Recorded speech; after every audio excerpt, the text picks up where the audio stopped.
Umaarangkada na sa International World Pool Stage ang karera ng tinaguriang starboy ng Antipolo na si Albert James Manas. Ang kanyang pagsargo sa mundo ng bilyar. Tinutukan ni Martin Javier na palaging in the game.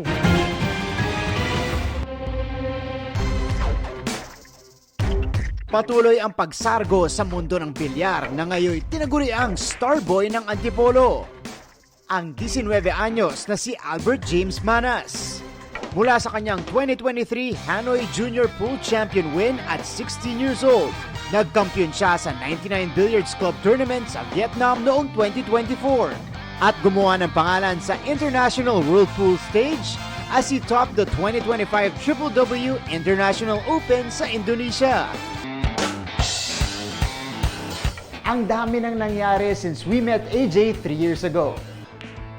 So, per person lang tayo maganda. Wala. Support. Yeah! Okay lang. Ito yung pagkatalong tinatanggap ko talaga. Ang aming panibagong one-on-one.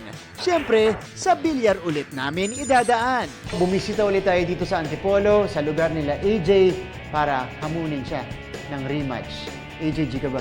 G. I-sargo mo na. Pinagbigyan niya ako. Nung na-meet ka namin, pa-transition ka pa lang eh. Junior, tapos nagsimula ka pa lang kalabanin na yung mga nasa adult category. Ano yung naging adjustment mo nung kalaban mo na sila? Kapag nasa open ka na tournament, bawal ka na magkamali. Kasi kapag nagkamali ka, talo ka na. So, iingatan mo talaga para tira. May nagbe-mentor ba sa'yo dun sa mga kasama mo? Mga nakakasamang players naman sila, Carlo Diano, sila Coach Samantha. Si Django, anong ina-advise niya sa'yo? Palagi niya sinasabi, focus ka lang palagi, parang nasa-practice ka lang. Inisipin yung mga nanonood. Okay, tira na ka dito. Ay! Naging matunog ang pagpasok ni AJ sa 2025 Reyes Cup bilang pinakabata sa lineup ng 10 best pool players sa buong mundo. Bukod sa naging MVP, nasungkit ng Team Asia ang kampyonato. Yan. Boom! Naku, ito na. Katapusan na ng buhay ko. Parang mo lang mo pa yun dito.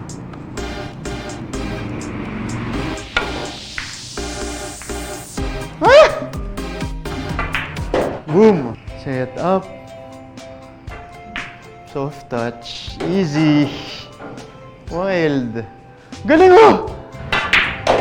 Galing ano? Para sa isang 18-year-old, ano yung pakiramdam no na, uy, kasali ako, re-represent ako ng Pilipinas. O ng Asia pala. Oh. Siyempre nung una, pressure ko kasi hindi ko naman nakalain na mapapabilang ako sa Team Asia. So, at yun na rin, excitement na rin. So, pinagnigihan ko na lang at pinagandaan ko na lang. Tapusan ko na. Galing naman nun. AJ, ngayon, 19 ka pa lang pero professional player ka na. Ano yung mga pangarap mo para sa sarili mo? Nasa ngayon sa paglalaro ko is yung world title kasi sa ngayon wala pa ako. AJ, sige. Go Age. Finish me. Boom. Yun, ang perfect shot.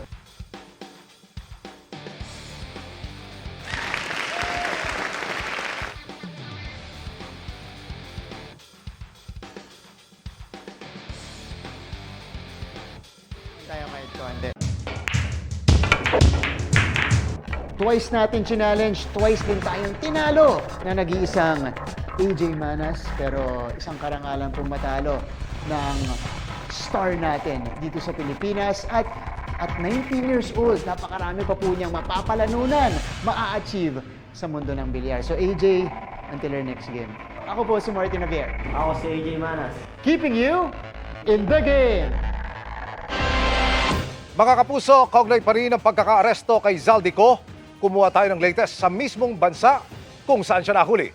Live po mula sa Prague, Czech Republic. Makakapiling natin si GMA News Stringer, Andy Peñafuerte.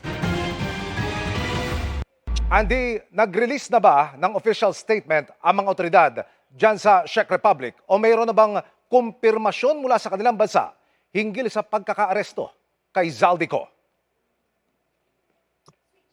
Emil, 1:37 na ng hapon dito sa Czech Republic at binabantayan natin yung mga tanggapan ng gobyerno tulad ng Foreign Police Inspectorate, Czech Police, pati yung Ministry of Interior, kaugnay doon sa mga detalye sa sitwasyon ni dating Congressman Zaldico. Doon sa request natin kahapon o hiling ng official statement doon sa Czech Ministry of Interior, sinabi nila sa akin kanina na tumawag tayo sa pulisya. Ginawa natin yan. At ang pulisya sinabi sa atin na hindi na raw sila magbibigay ng kahit ano pang komento sa sitwasyon ito. Andy, kami uhaw na uhaw sa mga impormasyon. Pero meron ka bang balita kung saan mismo nakadetine itong si Ko at may kinatawan na ba na dumating mula sa kanyang kampo? Emil, nasa likuran natin ngayon ang Philippine Embassy dito sa Czech Republic at nakaantabay pa rin tayo doon sa mga impormasyon na kanilang ilalabas. Pero hanggang sa ngayon, wala pa rin silang detalye na ibinibigay sa atin kaugnay kung saan nakadetain o nakadetain itong si Zaldico. Kaninang umaga pumunta tayo doon sa tanggapan ng Foreign Inspectorate. Yan yung opisina kung saan dinadala pansamantala yung mga dayuhang nasa kustudiya ng pulisya. Pero ngayong araw, sarado yung tanggapan na yan. Andy, sa mga impormasyong nakararating dito sa Pilipinas, lumalabas na nahuli umano si Ko sa border ng Czech Republic at Germany. Idetalye mo nga sa amin, gaya ko na kulang sa kaalaman ukol dyan sa prosesong kailangang pagdaanan ng mga tatawid sa border na ito, Andy. Emil, porous o maluwag ika nga, yung land borders ng Czech Republic doon sa mga karatig bansa tulad ng Germany, Austria at Poland. Sa kabila niyan, maigpit yung border police doon sa mga papasok at lalabas ng iba't ibang bansa. Doon halimbawa sa mga pampasaherong bus o yung mga tourist bus na magta-travel sa iba't ibang mga syudad. Tiyak na pinahihinto ng border police yung mga sasakyan iyan para matingnan yung mga travel document tulad ng passport, residence permit at visa ng mga pasahero. Doon naman sa mga pribadong sasakyan na dumaraan doon sa mga checkpoint ay random check ang ginagawa ng border police. Ibig sabihin yan, pinahihinto at pinapupunta sa isang holding area yung mga sasakyan at para tanungin yung mga pasahero kung saan sila pupunta at para tingnan yung kanilang mga travel document. April 10 o nitong nakarang linggo lamang, sinimulang ipatupad dito sa European Union yung tinatawag na entry-exit system. Yung sistema na yan ay ino-automate na yung pagkuha ng biometrics ng mga pasahero at ng mga turista na papasok at lalabas sa iba't ibang bansa dito sa European Union. Patuloy kaming magmamonitor ng mga update. Maraming salamat, GMA News Stringer, Andy Peñafuerte. Matagal ng kalbaryo ng mga mangingisda sa Masinloc, Zambales ang panghaharas ng China Coast Guard. Ang ibang nakakahanap ng dagdag pagkakakitaan. Apektado naman ng oil price hike. Sila naman ang tinulungan ng ating Operation Bayanihan ng GMA Kapuso Foundation. Taong 2012, nang makaranas ng panghaharas mula sa Chinese Coast Guard ang ilang mangingisda sa Scarborough Shoal o Bajo de Masinloc sa Zambales. Kabilang sa kanila, si Rolando. Dahil sa takot, hindi na siya pumapalaot ng malayo at lumiit din ang kita. Para may pandagdag sa pantusto sa pamilya, namamasada na rin siya ng tricycle. Water cannon kami nala doon. Sa pangisda lang namin doon, ma'am, ng isang linggo, makakuha kami ng 4 na tulinada o 5 tulinada yan. Yung mga mamahalin na isda ang kinukuha namin doon. Pero panibagong dagok ang kanyang kinakaharap ngayon dahil sa pagmahal ng petrolyo. Doble ang tama sa kanyang kabuhayan. Ang dating kitang 500 piso sa pamamasada, naging 200 to 300 pesos na lang. Isang beses sa isang linggo na rin siya kung mangisda. Diesel po sa amin dito, nasa 133 o umabot na nga ng 150 yon. Pag kami lumalaot, nasa 30 liters ubusin namin. One wheel lang yan. Kung may huli ka lang doon ng 20 kilos, wala, talo ka. Kaya sa ilalim ng Operation Bayanihan ng GMA Kapuso Foundation, nagtungo tayo sa Masinloc para maghatid ng food packs sa 6,200 na individual, kabilang ang mga mangingisda. Ngayon, mas nahihirapan na kasi sila. Siyempre, mas malaki na yung pangkonsumo nila, yung kumbaga puhunan nila bago lalaot. So, pag bibili sila ng gasolina, minsan may mga pagkakataon pa dito na nagkakaubusan. Naghatid na rin tayo ng tulong sa mga mangingisda ng Aurora at Camarines Norte. Pati na rin sa mga magsasaka sa Oriental Mindoro at Negros Oriental. At sa mga nais mag-donate, maaari po kayong magdeposito sa aming mga bank account o magpadala sa Cebuana Luwalier. Pwede ring online via GCash, Shopee, Lazada, Globe Rewards, Metrobank Credit Card at Palawan Pay.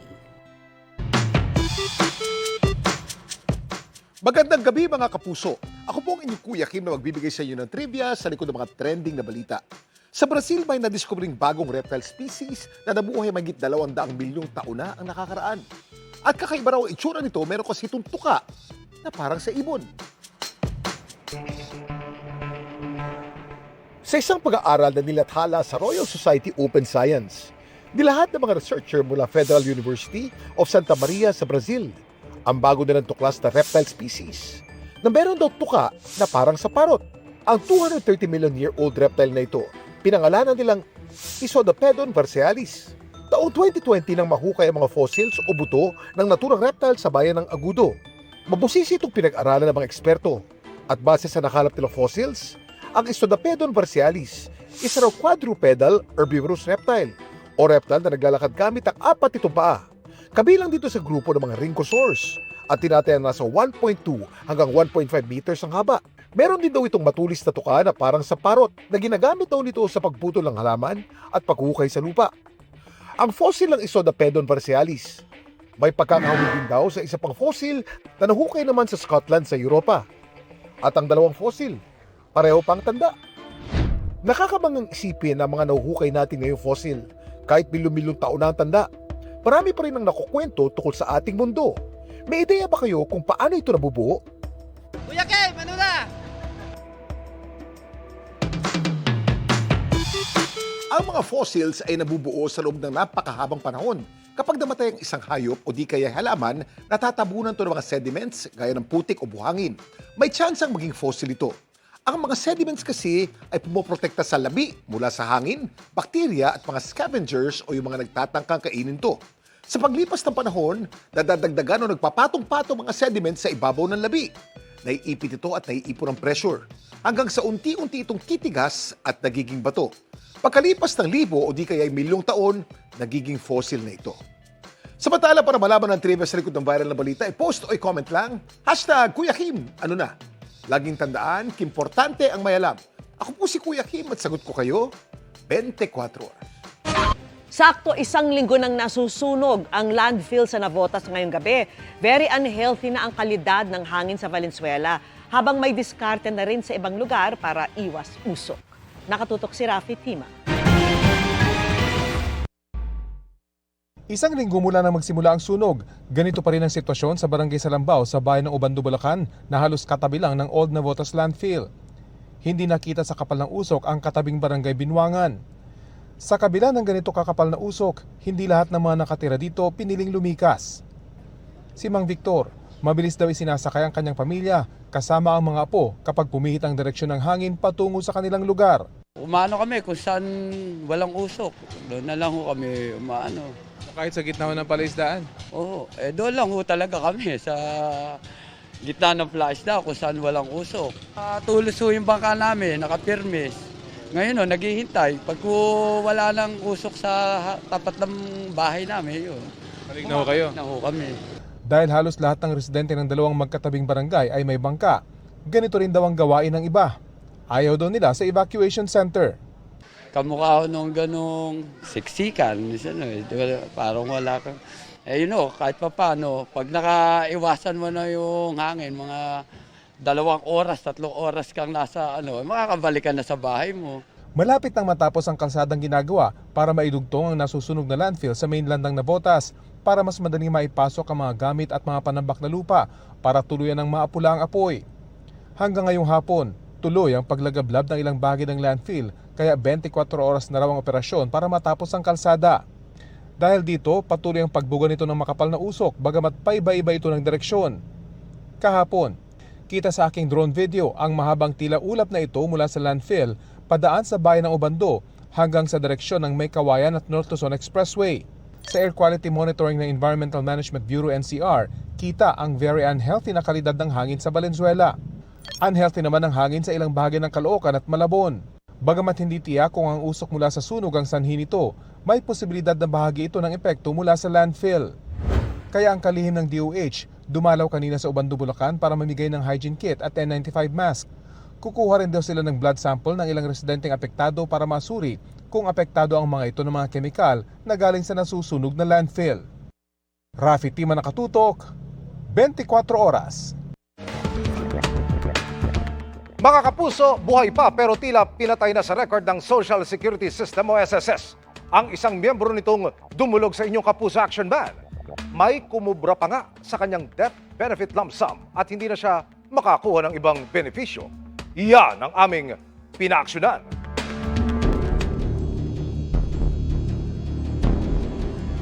Nakababahala ang sumbong na ipinarating sa inyong Kapuso Action Man ng 57 anyos na si Mang Ferdi.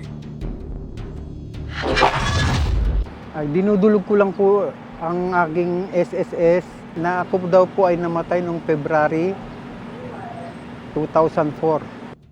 2004. Sino naman kumuha nung claim na pare sa inyo? Kinilim po ng yung dati ko pong asawa. Lumalabas ho sa listahan ng SSS, kayo ay patay. Opo. Nais lang sana ni Mang Ferdi na mag-apply ng disability claim o di kaya'y makakuha ng pensyon sa Social Security System o SSS noong Setyembre 2025 makaraang ma-mild stroke. Magkano ho yung na-claim nung dati ninyong asawa? Nag-claim po daw siya ng 117,000. 117,000 pesos. Lansam po. Kung sakali hong napasa kamay nyo yung 117,000, gano'ng kalaking tulong sana ito? Malaki po. Oo. Marami po akong pangbiling gamot. Oktubre 2025 pa gumulong ang hiling na maitama ang record ni Mang Ferdi sa SSS. Pero ipinagtataka niyang nakakapaghulog pa rin siya ng buwan ng kontribusyon kahit patay na siya sa record ng ahensya mula 2004. Ano po ang nais ninyong mangyari ngayon? Ang nais ko pong mangyari sana po sa SSS, ako po ay nakikiusap sa kanila na sana po ibalik na ang aking SSS para po sa magamit ko sa aking karamdaman. Samantala, sumakabilang buhay na ang dating asawa ni Mang Ferdi. Dumulog ang inyong Kapuso Action Man sa SSS para paimbestigahan ang nangyari. Ayon sa pamunuan, naantag na o naitama na ang death record ni Mang Ferdi sa SSS. Naitama na rin ang bilang ng kanyang buwan ng kontribusyon sa ahensya. Nilinaw nilang pumasok lahat ng mga naibayad na SSS contribution hanggang August 2024. Bagaman hindi pa kwalipikadong makatanggap ng retirement pension si Mang Ferdi, pag-aaralan nilang mabigyan siya ng disability claim. Nangangailangan lamang ito ng 36 monthly contributions ng SSS member. Sa kabuuan ay 71 monthly contributions na ang nasa record ni Mang Ferdi. Mission accomplished tayo mga kapuso. Para po sa inyong mga sumbong, pwedeng mag-message sa Kapuso Action Man Facebook page o magtungo sa GMA Action Center sa GMA Network Drive, Corner Samar Avenue, Diliman, Quezon City. Dahil sa anumang reklamo, pang-abuso o katiwalian, tiyak, may katapat na aksyon sa inyong Kapuso Action Man. Certified good vibes and fun under the sun ang hatid ng cast ng Bubble Gang sa shoot ng kanilang summer special. At ang girls, oozing with confidence din Kleenex, ang kanilang summer-ready bodies. Makichika kay Nelson Canlas.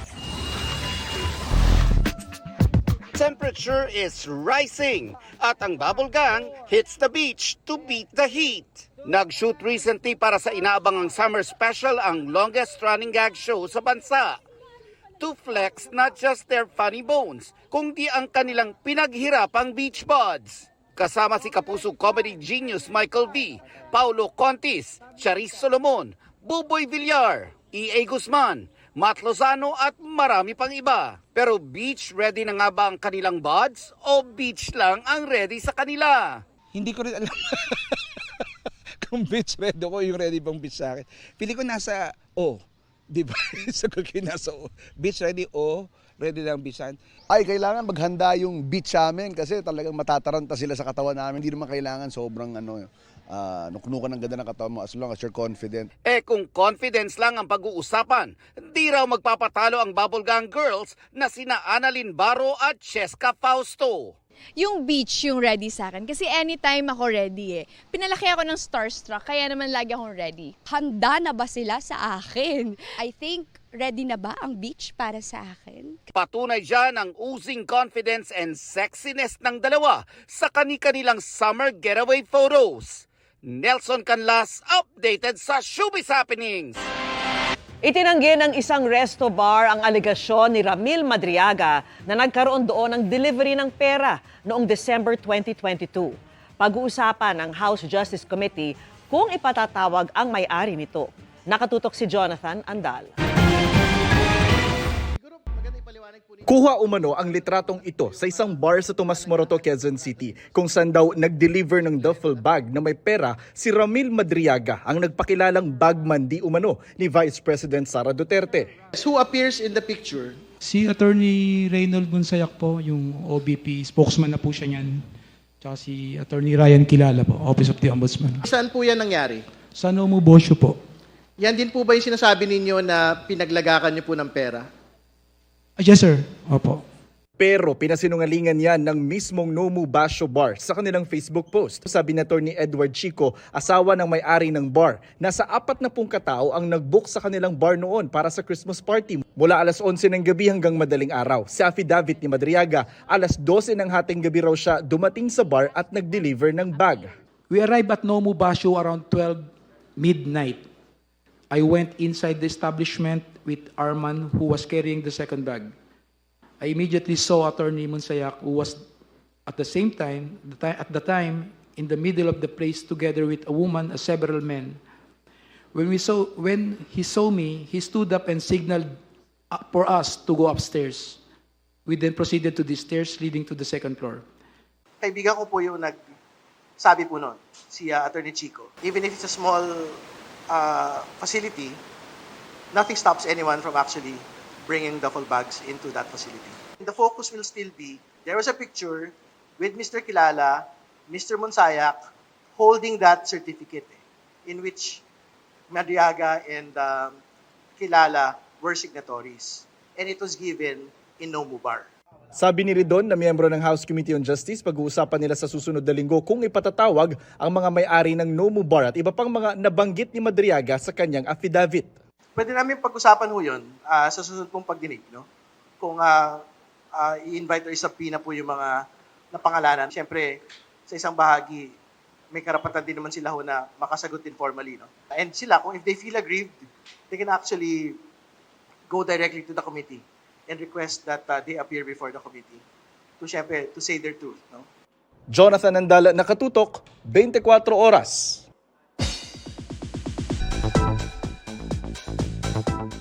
Pahabol ng chikan tayo para updated sa Showbiz Happenings. Bumisita si Ruru Madrid sa Tondo, Maynila ngayong araw para yan sa kanyang immersion bilang paghahanda sa kanyang upcoming project. Very much welcome naman si Ruru sa mga taga roon. It's a happy Baguio trip for the Diaz fam. Kwento ni Megan Young, first time daw ni Baby Leon at ng kanilang fur babies na makarating ng Baguio, kaya very special ang trip. Present ang Team Kish nina Josh Ford at Kira Ballinger sa block screening ng Huwag Kang Titingin. Thankful daw si Josh sa magandang feedback ng mga nanonood. Same for Michael Sager na may binisita ring hiwalay na block screening ng pelikula. Mula sa innovation para sa level up na pagtulong sa gawaing bahay, yun yung kagabi natin yun napanood. Malakaratikid naman ang tampok natin ngayong gabi. Mga kapuso, small but terrible ang grade 2 student na yan. Mula po sa Mindanao na nagpa-wow sa kanyang galing sa martial arts. Ba, Emil, ang kanyang The Moves kasi trending na rin online. Kilalanin natin siya sa pagtutok ni Efren Mamak ng GMA Regional TV. Maliit pero may angas. lipsy at nakakabilib na defense moves. Ang 8 taong gulang at grade 2 student sa Tacloban City na si Princess Saina Seppi. Gold medalist sa double weapon at espada idaga category at silver medalist sa single weapon category sa nasabing event si Princess. Lahat ng hinahanap sa isang arnisador ay kanyang naipakita during sa kanyang performance sa individual event and synchronized event. Trending na nga ang the moves ni Princess online. Masaya po. Salamat Papa kayo na suportahan mo ako. Masaya kami kasi nakita yung galing niya at saka yung paano siya maglaro ng arnis. Inspirasyon ni Princess Saina ang kanyang kuya na isa ring arnis player. Since daycare po siya, nag-umpisa po siya ng arnis kasi yung kuya po niya nag-arnis din. Doon siya nakumbinsi na pasukin ang larong arnis po. Ang trainer ni Princess na isang criminology student, gold medalist lang din naman sa palarong pambansa. Madali siya turuan, sir, kasi sa umpisa pa lang parang nalaman mo nang sigidugin ang bata na makatuto. Sa ngayon patuloy ang training ni Princess Saina at ibang atleta para sa darating na national competition. Mula sa GMA Regional TV, Efren Mama, nakatutok. 24 oras. Sakto ma'am, ngayong bakasyon sa paaralan, mahalaga rin natutukan at linangin natin yung interest ng mga chikiting. Kasali dyan ang gobyerno, ha? Dapat. Mano ba mang nakita nilang galing ng bata, tutukan ng suporta doon para umabot ng Olympics. Malay mo naman. Habang bata pa kasi, dapat nadidiscover natin yung kanilang interest at talento. Oo nga syempre importante rin, Emil, yung strong support system. No? Hindi lang mula sa kanilang pamilya at komunidad, kundi pati na rin tulad ng sinasabi niyo kita sa gobyerno.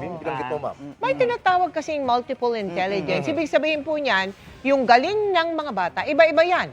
Kaya mahalaga na tayo bilang mga magulang, malaman natin kung sino o saan sila mag-e-excel at kung saan sila masaya. Importante.